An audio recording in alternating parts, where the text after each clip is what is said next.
Whoa! This is a skate block, and this is how you can lower somebody off of a tower. And this is Jessica, and she loves skate blocks. Oh, do you actually like skate blocks?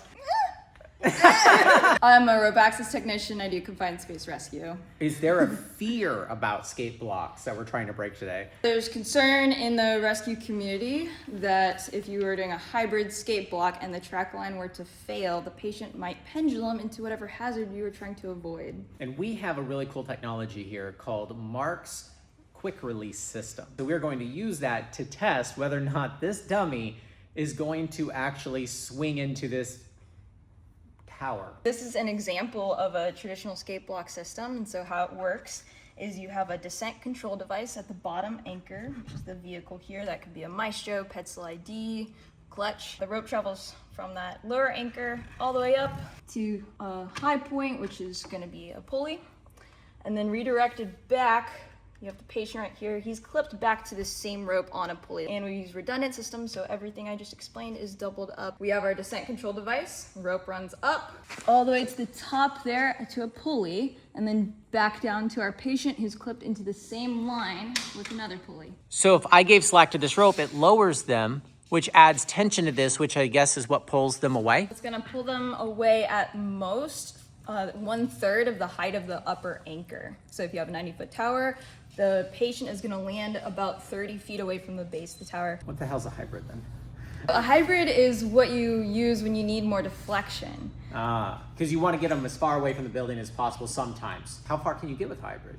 You usually see about 2/3 the distance of your upper anchor is where the patient would land. And everybody agrees it's totally safe? There's concern within the rescue community that if you were to cut the track line or tension line in a hybrid skate, the patient might pendulum into whatever hazard you're trying to avoid. In that hybrid situation, that tension line is the only thing keeping them from swinging back in?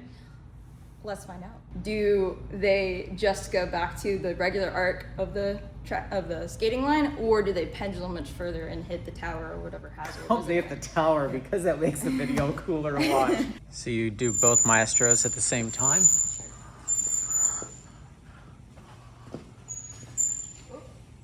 Is that why you want to pull them away from the structure? Stop right there. Where are you running? You're not getting away from this camera. Where's that cool toy? That's scary, man. It was so safe until you showed up. So if you cut this, nothing exciting should happen. Gotta move a little bit. It shouldn't be catastrophic. Only cut one rope, or otherwise it will be catastrophic.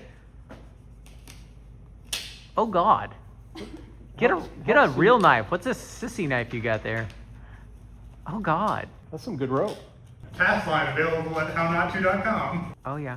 You got it. Don't bend the blade. You got it.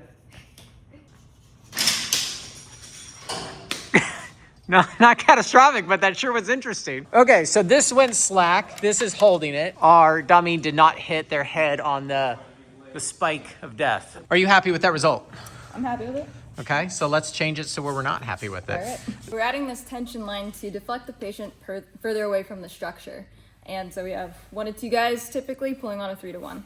And how much force does a Mark to 1 get? Got 1.67 kilonewtons right now. Terry is hanging on this tension line right now, pulling him a little bit further away. We've kept our ground anchor at the same position, so it's at a distance that is 1/3 the height of our upper anchor. Rapid descent system 3500 engaged. Oh, that worked so much better. Did he move it all? Less than a foot. What's that in meters? Nobody understands feet on the internet. 1/3 the height. Figure out thirds. Yeah, this is a meter. The distance you can be out is a foot, okay? So this did not swing into your tower, so you're happy. Operated as expected. You can move the ground anchor back as far as you want. It's just that it's not deflecting it further. You hit a limit. Terry's still gonna end up here. Yes. And there's an alligator pit here we're trying to avoid. Sharks, alligator, yeah. The alligator sharks, they're the worst kind. We're just wondering if he'll stay somewhere in this zone if we cut the orange line. Ooh, he swung a little bit.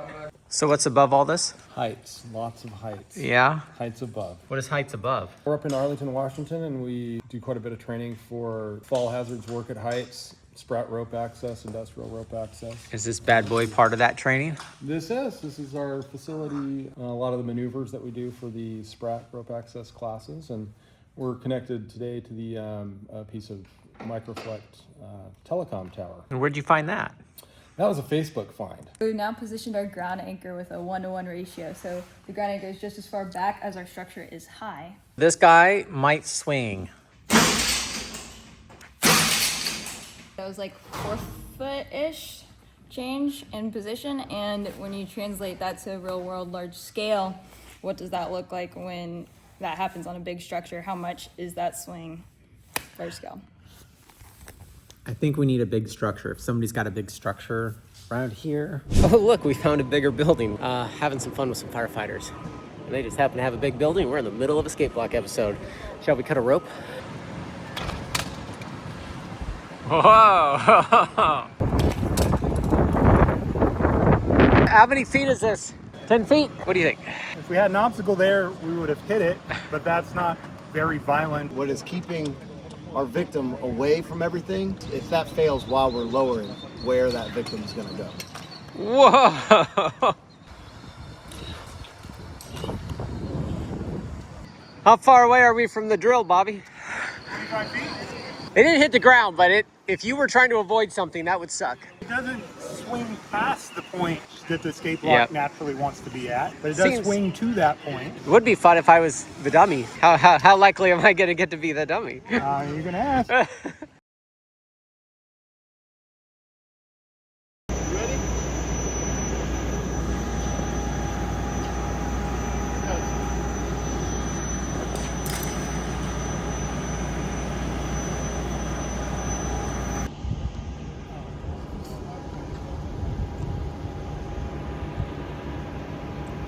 Now, I didn't think that the ground would actually be an obstacle, but back in Washington, we did want to see what a 2-person load would do.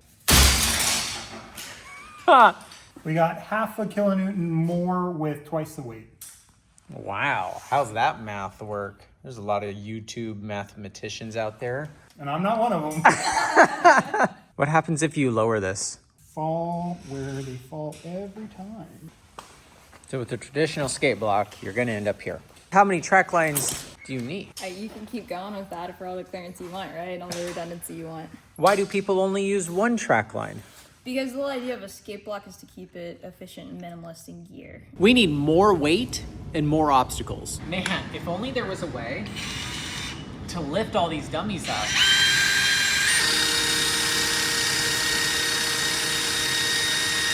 Oh my God, it's so it's so close. You cleared the obstacle, but stop there. What would happen, Mark, if there was a knife taken to it? I'm sure the rope would be cut. If it hits the obstacle, does that mean it's not safe? Depends on the obstacle, right? Oh, that's a good answer. If we find ourselves in this situation with 3 dudes doing that, Yeah. or we already got a problem. Especially, if one of them gets out a knife. Oh no, they hit the obstacle. That was so much less dramatic than I thought.